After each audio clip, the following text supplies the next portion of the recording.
안녕하십니까. 4월 20일 화요일 말씀 묵상 함께 시작하겠습니다. 오늘 본문은 사도행전 25장 23절부터 26장 3절까지인데요. 어제 본문과 연결되어 있습니다. 같은 이야기라고 할 수 있는데요. 그래서 주제도 크게 다르진 않습니다. 하지만 우리 인생에 역사하시는 하나님의 역사하심에 대해서 생각해 볼 수 있는 귀한 본문이거든요. 이 본문을 통해서 우리가 하나님의 은혜, 하나님의 도전 우리가 받을 수 있을 거라고 확신합니다. 무엇보다도 지금 우리 미래가 정말 큰 변화 앞에 놓여 있는 것 같지 않습니까? 지금 세상이 어떻게 변화할지 모르고 지금까지 내가 살아왔던 세상과 새롭게 내가 경험할 세상이 달라질 것 같다는 이럴 때일수록 우리가 하나님의 말씀에 온전히 더 붙잡히고 변화되지 않는 진리를 우리의 삶의 기본으로 깔아야 될 것 같습니다. 그것을 위해서 오늘 함께 묵상하고요. 주님을 더 바라보는 시간 되었으면 좋겠습니다. 그럼 함께 말씀을 보는 시간 갖겠습니다.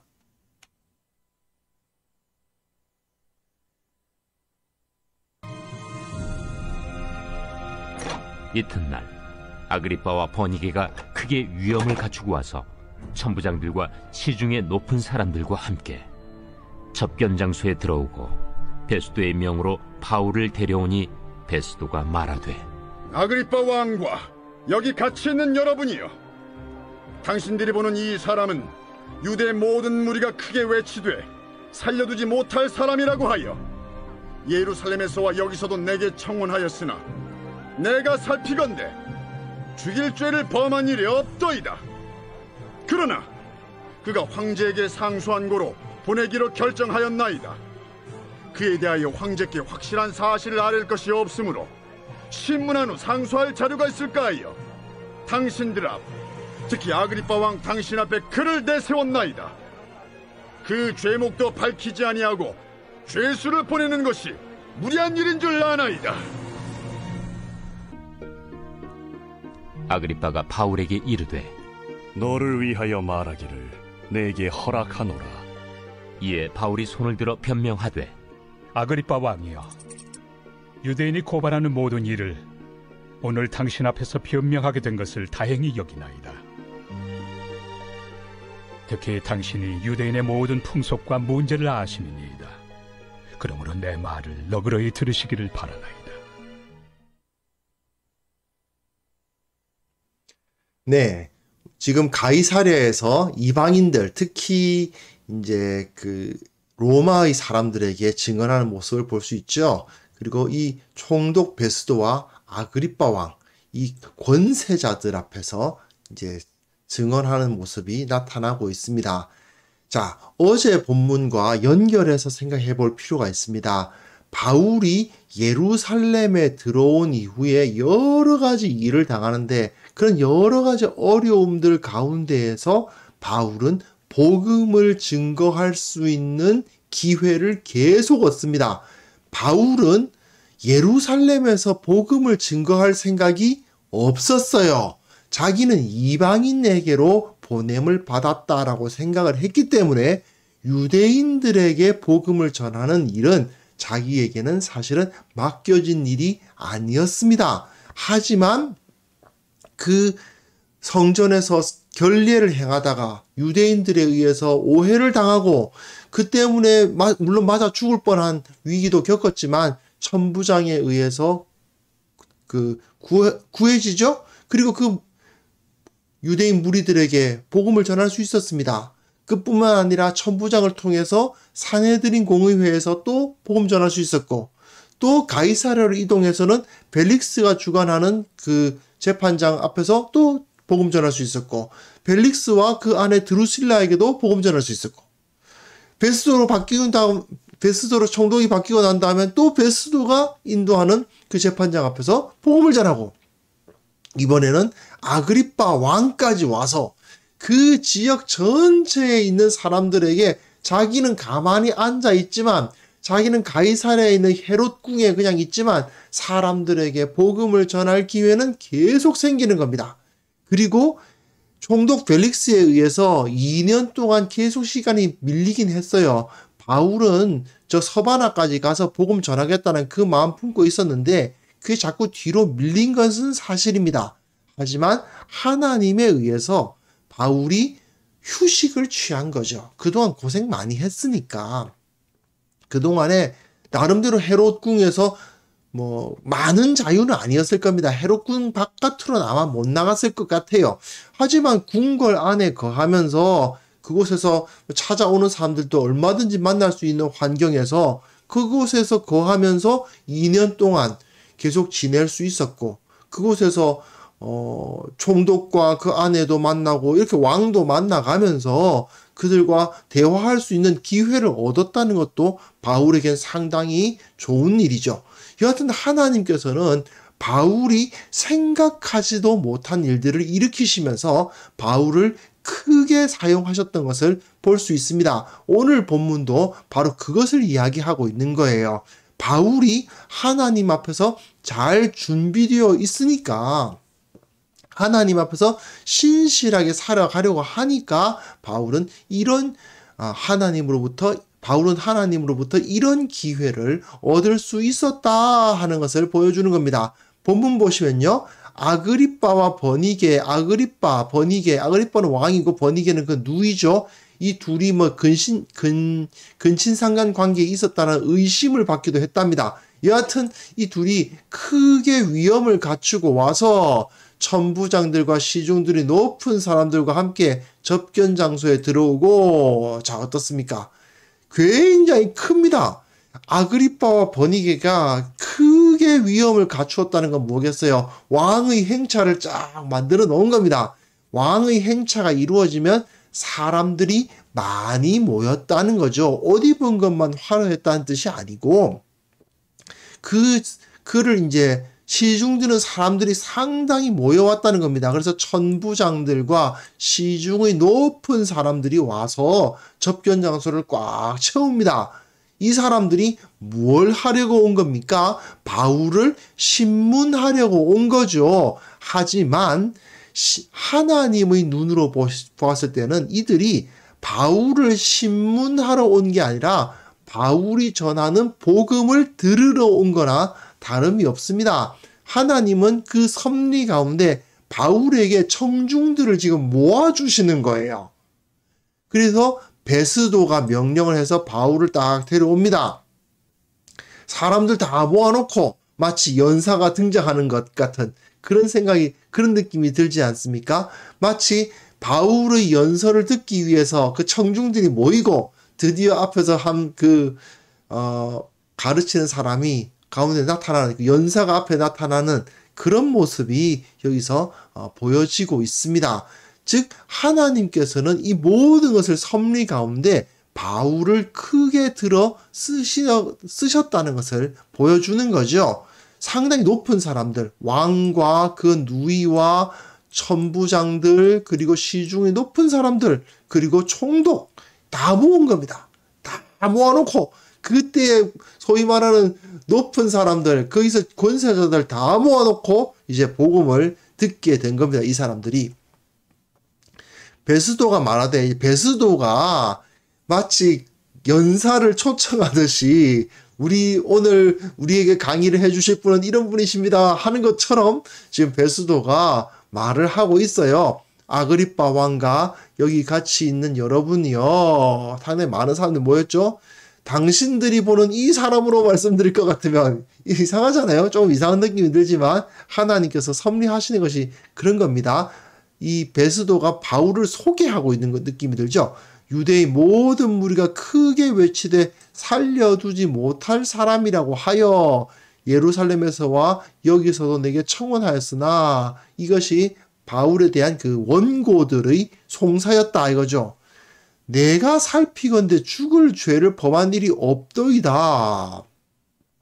내가 봤을 때는 이 사람은 죽을 만한 죄를 지은 게 없습니다.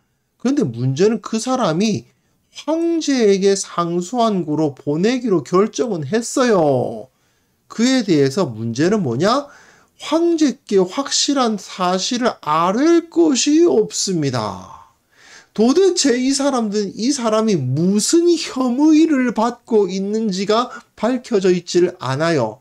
무슨 잘못을 했다고 혐의를 당하고 있느냐, 의심을 당하고 있느냐, 고소를 당하고 있느냐가 확실하지가 않아요. 그러다 보니 나로서는 이 사람의 문제가 뭔지 잘 모르겠는데, 유대인들을 잘 아시는 아그리빠 왕과 여러분들이 보기에는 아하, 이게 바로 이 사람이 문제구나 하고 문제를 드러내 주시지 않겠느냐.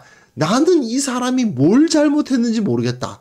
하지만 여러분들이 들어보면 이 사람이 이걸 잘못했다라고 딱 답이 나오지 않겠냐. 그걸 지금 기대하는 거죠. 즉, 상소할 자료가 있을까 하여, 상소할 자료, 황제에게 이 사람은 이러이러한 문제 때문에 지금 고발을 당해가지고 사형을 시켜야 된다고 막 주장하는 사람들이 있는데, 황제께서는 어떻게 보십니까? 이렇게 상소를 하려고 한다는 거죠. 그래서 당신들 특히 아그리빠 왕 당신 앞에 그를 내세웠나이다. 좀 잘 들어주시고 이 사람이 뭘 잘못했는지 밝혀주십시오. 그 죄목도 밝히지 아니하고 죄수를 보내는 것이 무리한 일인 줄 아나이다. 예. 베스도의 말을 보면 결국 바울이 대체 무슨 죄를 지었는지를 좀 제가 알 수 있도록 해주세요. 그런데 굉장히 아이러니하죠. 왜 그렇습니까? 지금 바울은 사실은 죄가 없는 거예요. 총독이 보기에 죄가 없으면 당연히 이 사람 무죄하고 내보내야 돼요. 그런데 그걸 못합니다. 왜 그러냐? 원고가 대제사장이에요. 베스도가 지금 펠릭스뿐만 아니라 베스도도 지금 정치적인 압박은 느끼고 있는 겁니다. 자기가 통치해야 하는 이 유대인들이 저 사람 죽여야 된다고 막 그러고 있는데 내가 보기엔 죄가 없어. 그러니까 무죄하고 하려니 이들이 자기 통치를 받는 이 유대인들이 특히 대제사장을 중심으로 모여있는 이 사람들이 크게 반발할 것 같고 그러니 상당히 좀 곤란하죠. 그러니 나로서는 이해가 안 되지만 아그리빠 왕 당신은 이 바울의 잘못을 파악해 줄 수 있지 않겠는가를 기대합니다 하고 바울을 세우는 거죠. 하지만 이것은 오히려 바울로 하여금 아그리빠 왕과 베스도 왕 그리고 그 함께한 모든 사람들에게 예수 그리스도의 부활하심과 그리고 예수 그리스도의 통치하심을 선포할 수 있는 장을 마련해주는 그러한 결과로 이제 그런 결과가 되었다라는 것을 우리는 생각해 보아야 됩니다. 자, 그래서 아그리빠가 바울에게 이르되 너를 위하여 말하기를 내게 허락하노라. 이제 그 주도권이 아그리빠에게 넘어간 거예요. 총독 베스도가 아그리빠에게 주도권을 주었습니다. 이곳은 가이사랴니까 당연히 총독 베스도의 장소이긴 하지만 이제 아그리빠는 이 재판의 재판장 노릇을 하게 된 거죠. 베스도로서는 도대체 바울이 무슨 소리를 하고 있는지 그리고 바울을 고발하는 사람들이 무슨 얘기를 하고 있는지 이해를 못하겠으니까 아그리빠 당신이 재판장이 되어서 그걸 좀 파악해 주시오 했으니 아그리빠가 이제 이야기를 합니다. 근데 이에 바울이 손을 들어 변명하되 이야기를 하되 아그리빠 왕이여 유대인이 고발하는 모든 일을 오늘 당신 앞에서 변명하게 된 것을 다행히 여기나이다. 왜 그러냐? 당신이 유대인의 모든 풍속과 문제를 아심이니다. 유대인을 잘 알고 계신 당신에게 이 고발 문제를 이야기하게 되어서 정말 다행이라고 생각합니다. 나의 억울한 것을 잘 들어주실 것 같습니다. 이런 표현입니다. 하지만 이것도 또한 아이러니한 게 있죠. 내가 다행히 여기나이다 라는 말은 내 말을 너그러이 들으시기를 바라나이다 라는 이야기를 하면서 말을 떼고 있는 거지만 이걸 통해서 뭘 다행히 여긴다는 겁니까? 사실은 아그리빠 왕 당신에게도 복음이 증거될 수 있다는 사실이 다행이다 이 말 아니겠습니까? 바울이 한 말 이면에는 물론 유대인들을 잘 이해하시는 당신이 내 말을 들어주니까 좋습니다라는 의미이기도 하지만 또한 복음 전할 수 있는 기회가 주어졌으니 얼마나 좋은 일인가 하는 그 의도가 그 배후에 담겨 있는 거죠. 결국 바울은 어떤 상황에 처했었든지 간에 복음을 전하는 사람이었습니다. 자기가 어떤 상황에 놓이셨던 잡혔건 자유했건 가난했건 부유했건 간에 이 사람은 정말 그 때를 얻든지 못 얻든지 복음 전하기에 좋을 때이든지 나쁠 때이든지 간에 무조건 복음 전할 수 있는 기회만 되면 무조건 예수 그리스도의 복음을 전했던 거죠. 왜 그렇습니까? 자기가 그 예수 그리스도를 경험했거든요. 바울이 복음 전하는 방식을 보시면 아시겠지만 바울은 언제나 내가 경험한 예수 그리스도를 전해요. 그렇기 때문에 굉장히 설득력 있고 굉장히 살아 역사하는 진리라는 것을 알 수 있습니다. 그런 모습을 볼 수 있는데 여하튼 바울은 이것을 통해서 예수 그리스도의 복음을 많은 고관들 앞에서 증언하게 된 거죠. 우리는 다시 한번 어제 본문에서 제가 말씀드린 것과 거의 비슷한 말씀을 또 드려야 될 것 같아서 조금 죄송합니다만은 그러나 우리의 인생에 대해서 다시 한번 생각해 볼 수 있었으면 좋겠습니다. 바울이 예루살렘에 들어왔을 때에 아그리빠 왕에게 복음을 전하게 될 것이다라고 알았겠습니까? 당연히 모릅니다. 그런 것을 예상했을 리가 없습니다. 그는 그저 안전하게 예루살렘에 딱 들어가서 그 예루살렘 교회를 섬기고 이방인들이 여러분들을 이렇게 사랑하고 있습니다. 이방인 교회와 우리는 이제 유대인 교회는 예수 그리스도 안에서 하나입니다. 이걸 선포하고 난 다음에 빨리 빠져나가서 로마로 갔다가 서바나까지 갈 생각만 하고 있었어요. 이 사람은 결코 자기가 그 유대인 대중들에게 연설을 할 거라고 생각했다든지 또는 사내들인 공의회에 끌려갈 거를 생각했다든지 가이사랴까지 와가지고 그 당시로선 최고의 위치에 있는 총독과 그 아그리빠 왕 앞에서 복음을 전할 수 있을 거라고는 상상조차 안 하고 있었을 겁니다. 그러나 그럼에도 불구하고 하나님께서는 예루살렘에서 바울에게 이런 큰 일을 맡기시는 거죠. 그 당시에 모든 고관 대작들을 다 앉혀놓고 얘네들한테 복음을 전해봐 하고 그 사명을 주신 겁니다. 결국 그것 때문에 곤욕을 치르기도 했지만 결국은 모든 것이 합력하여 선을 이루게 하시는 하나님의 섭리에 의해서 바울은 그곳에서 복음을 전할 수 있었습니다. 결국 바울이 왜 이런 삶을 살아갈 수 있었을까요? 결국 자신이 감당해야 할 사명이 무엇인지 잊지 않았던 사람 아닙니까? 예수님을 닮으려고 매 순간 최선을 다해서 살았던 사람이잖아요.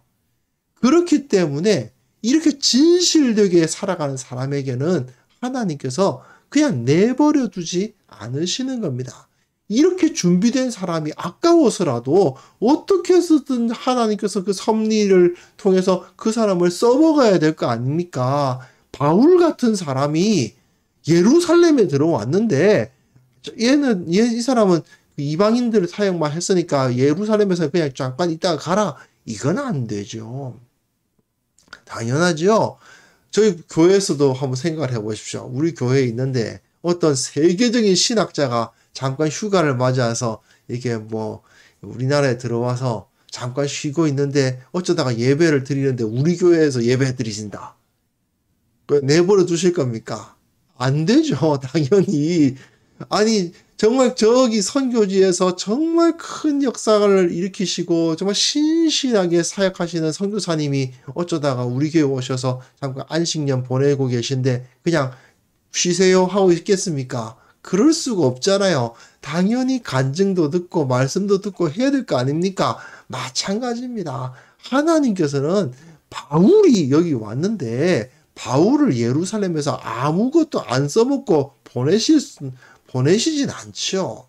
그 사람은 하나님 앞에서 쓰임받을 만한 준비가 되어 있었고 그렇기 때문에 어딜 가서나 어떤 상황에서든지 주님의 일을 하게 되었던 겁니다. 우리도 이러한 자리에 설 수 있죠. 바울만 그렇게 할 수 있다고 생각하는 것은 아닙니다. 절대로 그렇게 생각해서는 안 됩니다. 하나님 앞에 우리가 준비될 수만 있다면 바울처럼 위대한 일을 한다 그것까지 생각하지 않더라도 말입니다. 정말 내가 준비되어 있고 하나님 앞에 바로 서기만 한다면 어디에 가서든지 크고 작은 모습으로서 나는 쓰임받을 수 있고 의미 있는 삶을 살 수 있고 그 가운데서 하나님의 살아계심을 선포하는 일을 할 수 있을 것입니다. 이걸 우리가 꼭 믿음으로 받아들여야 됩니다. 어떻게든 내가 말씀과 기도에 충만하려고 노력하면 그냥 나 혼자 말씀과 기도에 충만하고 말고 끝날 것이다? 아닙니다. 분명히 그것이 쓰임받을 때가 옵니다. 어떤 모습, 어떤 기회, 어떤 상황에서든지 간에 말입니다. 하나님 앞에 드린 그 기도는 결코 그냥 사라지지 않습니다. 우리가 우리의 영혼에 말씀을 쌓으면 쌓을수록 그 모든 것은 결국은 쓰임받게 되어 있다는 것을 우리는 꼭 기억하고요. 그리고 주님 앞에서 어떻게든 주님을 더 닮아가려고 노력하는 자들이 되어야 합니다. 내가 골방에서 부르짖는 그 부르짖음이 결국은 많은 사람들이 모여있는 광장에서 선포되는 역사가 분명히 일어날 수 있다는 것을 우리는 꼭 믿음으로 받아들여야 되겠습니다.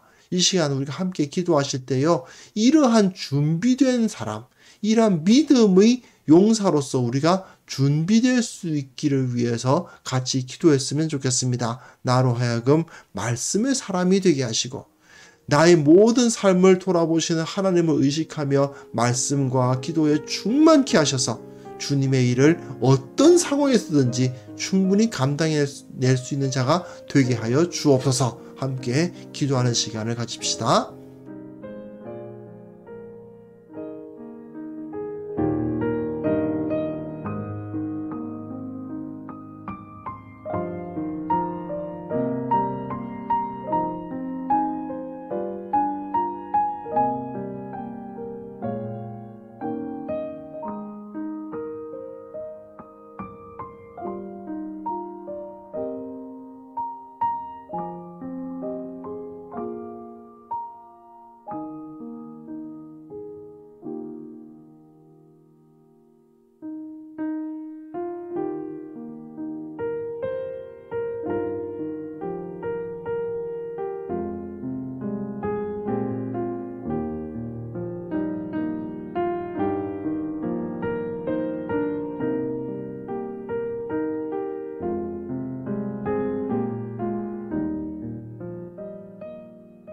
하나님 아버지, 그렇습니다.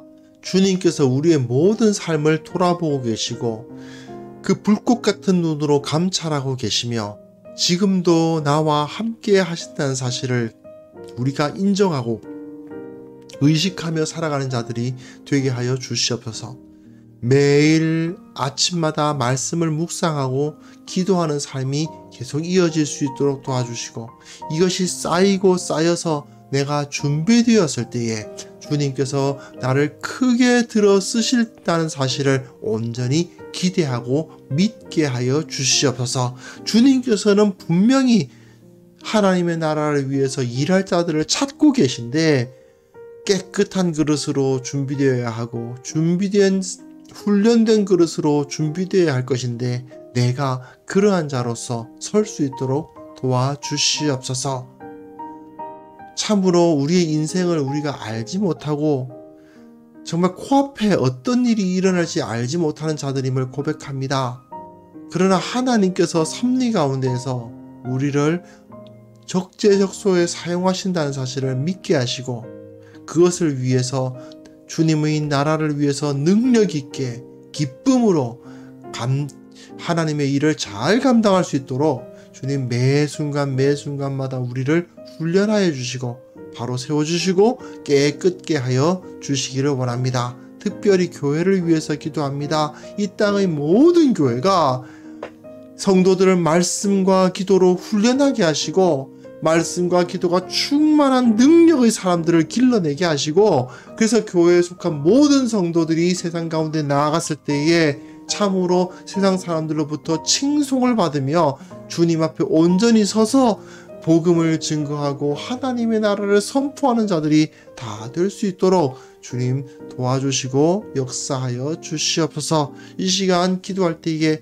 내가 그런 자가 될 수 있도록 준비되게 하옵소서.